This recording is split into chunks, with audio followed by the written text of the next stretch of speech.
Only a conquered Yoruba man marries an Igbo woman.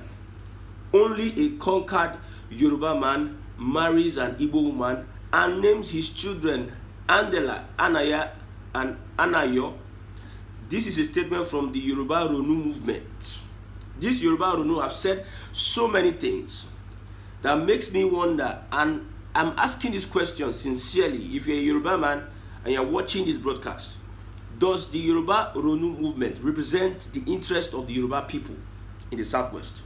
Does the Yoruba Ronu movement speak for the Yoruba people? I want to be sure that this Yoruba Ronu, with the recent statements that they have been making, they are speaking for you as a Yoruba man. Or I asked somebody a question, a Yoruba man, a question. He said that the Yoruba Ronu are minority. They don't represent the aspirations and the interests of the Yoruba people.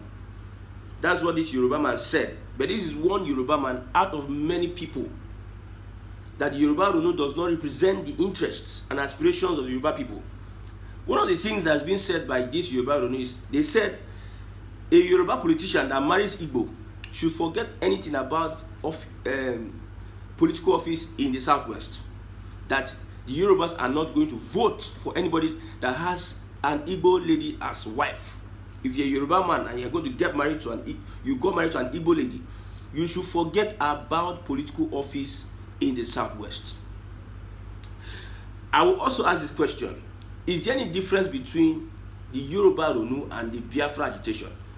Biafra agitation, they are saying that we want a separate state whereby we have only Igbo, only the Southeasterners, only Biafrans handle the government and control their affairs. In fact, a separate country. The Yoruba Ronu are asking that Yorubas first in everything, especially in the Southwest. They call themselves conservatives, preserving their culture. They even have a list of first class, second class, third class, fourth class, fifth class, sixth class, to even 11th class Yorubas. And with this recent development, a man who has attained, this man they call Beulah Adiola, a politician from Ibadan. He worked with Deloitte, and he has represented West Africa, a man that has accomplished a lot for himself, a proud Yoruba man, because he got married, is eventually married to an Igbo woman named Ifeoma.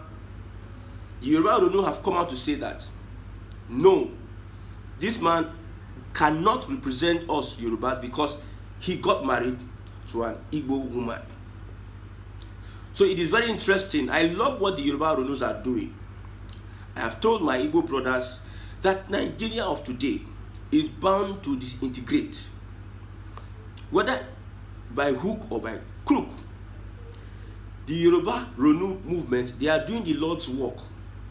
You see, what some Igbos, or what the agitation may not be able to do, that is the Biafran agitation, may not be able to do for the Igbos, the Yoruba Ronu movement will eventually help the Igbos do same. I don't support what the Yoruba Runus are doing. It is against Nigeria's unity. It is against one Nigeria. But, you see, you can't tell the Yorubas what to think and what to do in their political space. They have their political space. Like Sharia came, they all came together and said they don't want Sharia. If the Yoruba Ronu is speaking on behalf of the Yoruba people and they say they don't want any politician that would rule them, that will preside over any position in the Southwest, they don't want them having first ladies as Igbos. Maybe because of the encounters they have had in the past, especially with Betty Akeredolu, wife of former governor of Ondo State, Akeredolu, with all what she has said against denigrating the Yoruba people.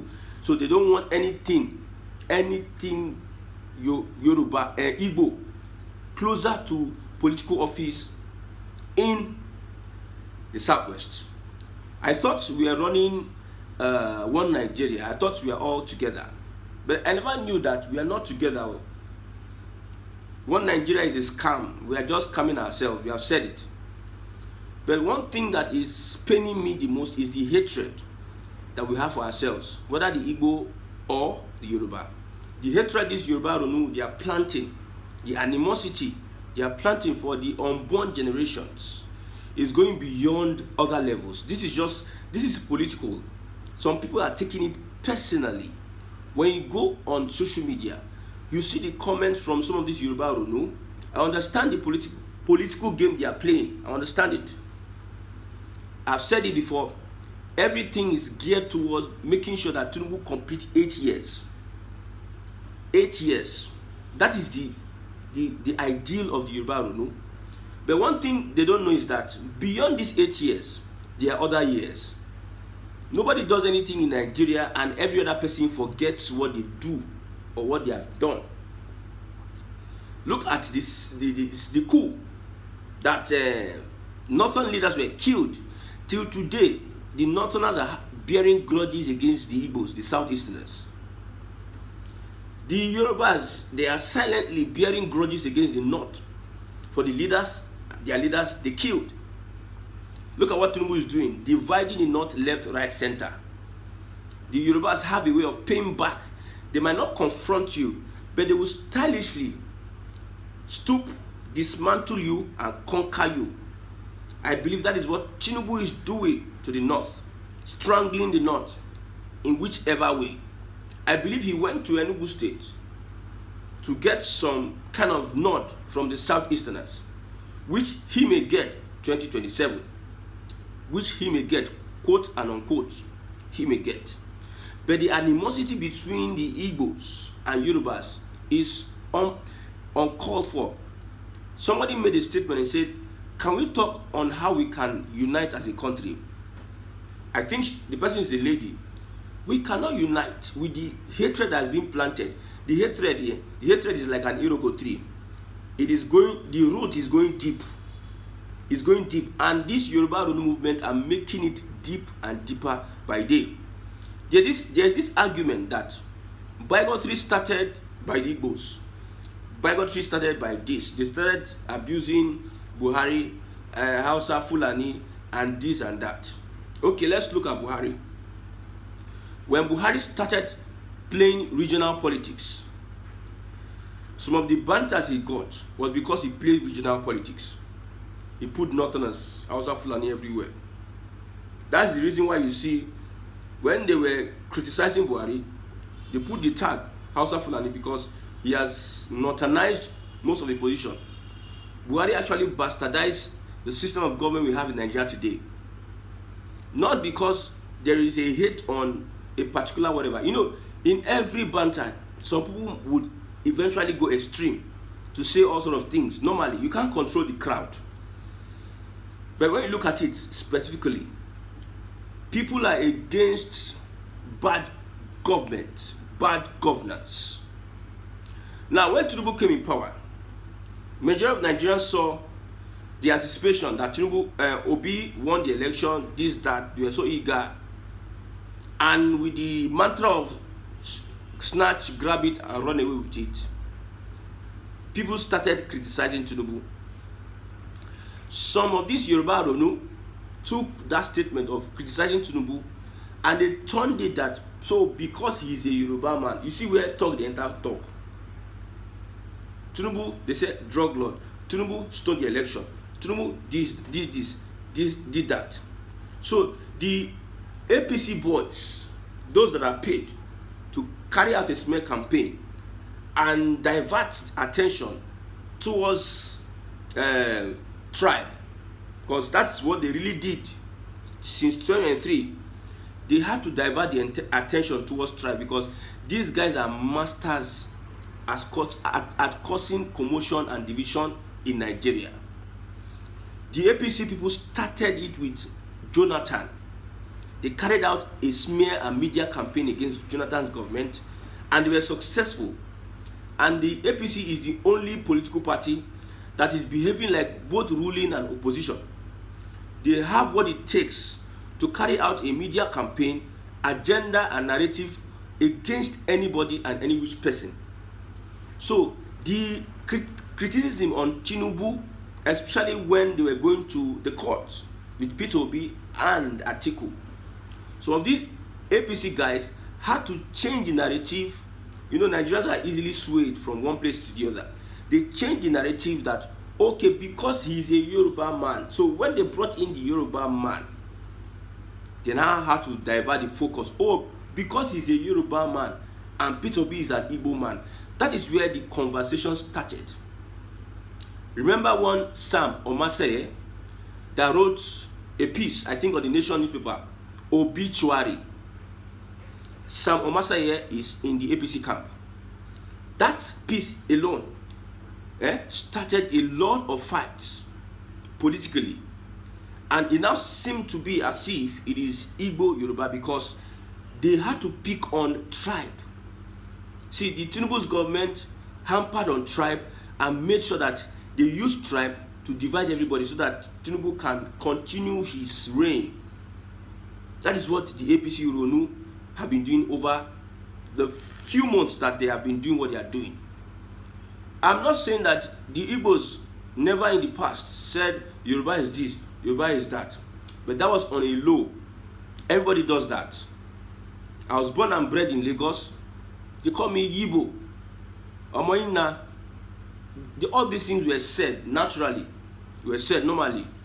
Yoruba, Ofemanu, they were said naturally.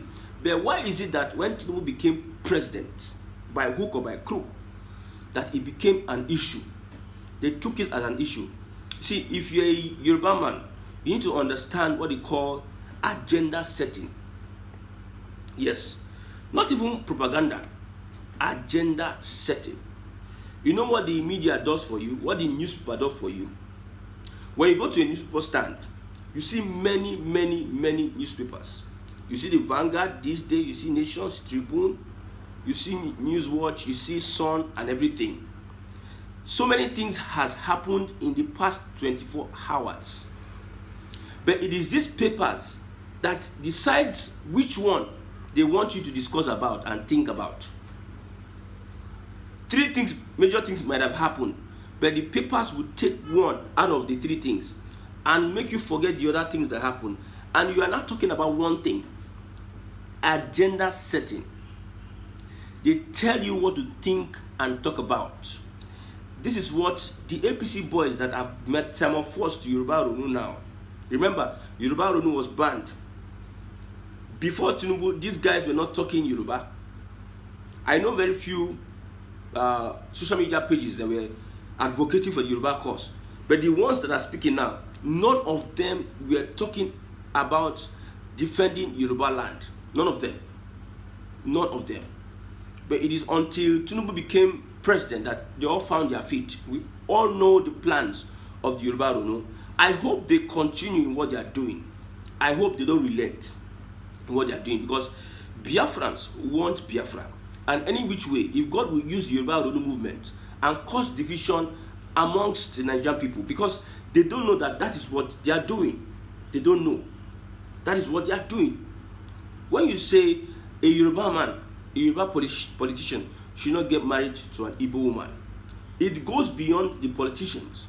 Now, young men and women, when we're young, I'm Igbo, we heard Yoruba families tell their daughters not to have anything to do with the Igbo people. This is 20-something years ago. 20-something years ago. Because some Yoruba Runus were asking questions like, in the Southeast, have you seen any politician marry a Yoruba? But 20 years ago, it might be beyond, even when I was born, Yoruba families were telling their children, their female children, not to have anything to do with the Igbo in terms of marriage. That's why you don't really see Igbo people get married. One of the reasons why you don't see Igbo people get married to the Yoruba, because of this statement from parents. But the Igbo ladies are not really restricted from getting married to Yoruba. That's why you find out that most Yoruba men love to marry Igbo ladies, and the Igbo families give them consent, but the Yoruba families do not give them consent. That is almost 30 years ago. I hope you heard what I'm saying. Almost 30 years ago. So now the Yoruba Ronu movement is coming out to say that if you got married to an Igbo woman, you don't have opportunity to vie for any political position in Nigeria. That means the young people now, young boys and girls, be avoiding a particular tribe. If you are Yoruba, you'll be avoiding an Igbo tribe. Okay, if you are Igbo, you may be avoiding the Yoruba tribe. You see, this is unhealthy. We don't need to get to this extent before we have, since the Biola Adiole is a Yoruba man, that says it all. It doesn't have anything to do with whether the wife is Igbo. But since Yoruba don't want to think in that direction, I am not forcing anybody. I am not forcing anybody. But I hope where we are taking this matter to, we all get there. We will finish the journey. Everybody will finish the journey. After Tinubu's 8 years, we will still continue in all this renewing. When a state like Bayelsa or Rivers or Delta State or Abia or Imo, when everybody starts doing their Ronu, everybody start Ronu, from don't marry Igbo, don't marry Yoruba, that Yoruba should take up jobs in Yoruba land. Nobody employ Igbo. Igbo should go back to, it will get to that point. When it gets to that point, because it will eventually, if the Yoruba Ronu stop that movement, or if they caution them, because it will get to a point whereby it will cause severe division amongst tribes, that they will be limiting themselves. They have said it. The Yoruba Ronu have said it. Don't buy anything from these Igbo people. They are this, they are that, they are fraudsters, fake products, and all have you. Don't buy anything from these Igbo people. That's what they will say. And they have been saying it. It will get to a point that when you have oil companies in Bayelsa, Bayelsa will say no Yoruba person should be employed except we have Bayelsans. The oil in River State will now say, okay, Shell, please, if you are going to have any employment here, you must employ Rivers people or Igbo people. When everybody starts renewing on their natural resources, don't say that we didn't say it now. Because one thing in Nigeria is, whatever happens between tribes, it's almost never forgiven nor forgotten. It is almost never forgiven nor forgotten. Everybody will start protecting their gas in the southeast. It will get to a point there might be lawlessness because of a particular Ronu movement is going overboard. I told you the reasons why Buhari's government was attacked that way, that they said Hausa Fulani. He played a tribal government. That is why they used the word Hausa Fulani. They were attacked. And remember, I can bring out tweets from the Yorubas that attacked Buhari that way and manner. So if you are putting the blame on Igbos, you are just standing on a long tail. We have majority of Igbos that attacked Buhari's government with the tag Hausa Fulani because he played tribal politics. Buhari started it. Buhari outrightly said that the Southeast did not give him 5% votes or whatever. Then, because of that, maybe he intentionally neglected the Southeast in whatever way.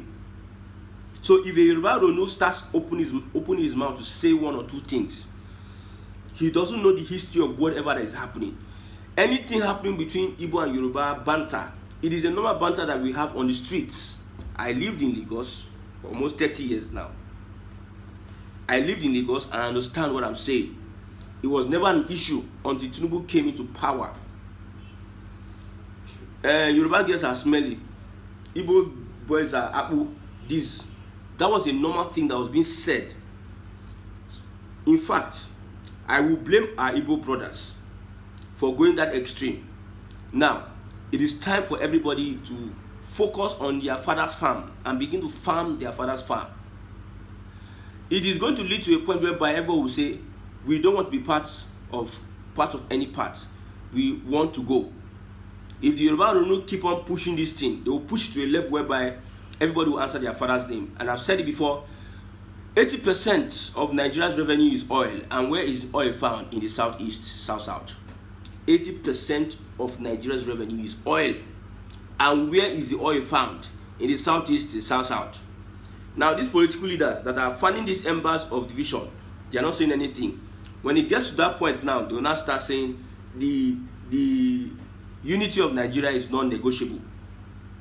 I know politicians thrive on crisis to remain in power. Politicians that are not loved by the people, politicians that are not supported by the people, they thrive on crisis to remain in power. So I am accusing this government of closing their eyes to these tribal divisions.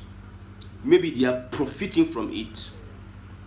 When the gas, which is the future, in the southeast, when everybody starts, okay, our gas, southeast gas for southeasterners, everybody start holding their natural resources, then the southwest will have to deal with the seaport, the sea, them being closer to the sea. Everybody will now face front. I hope nobody will come and tell us that the Yoruba Ronu movement does not speak for the Yoruba people, because that is the thing I started with. I asked the question, does the Yoruba Ronu movement speak for the Yoruba people? I hope you answer that question.